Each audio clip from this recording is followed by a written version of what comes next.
पानी जो हमारी ज़िंदगी का एक बहुत बड़ा अंसर है, जो हमारी ज़िंदगी को ज़िंदा रखने के लिए खुदा ने इंतज़ाम फरमाया है ज़मीन पर। पानी पानी अपने अपना तारुफ करवाता है, अपनी पहचान करवाता है ताकि हम उसे ज़ाया ना करें, हम उसकी कदर करें।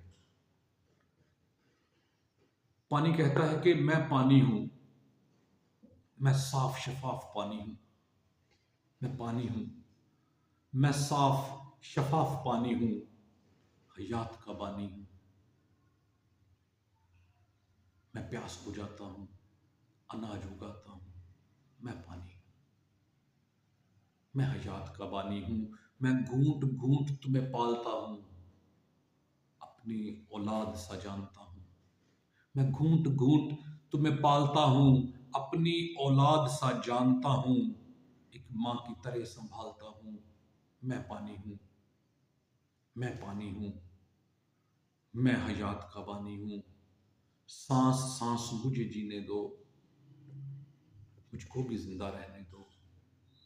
सांस सांस मुझे जीने दो, मुझको भी जिंदा रहने दो। मुझ में कुछ और ना मिलाओ, मुझ में कुछ और ना मिलाओ, मुझे जहर आलूद ना बनाओ।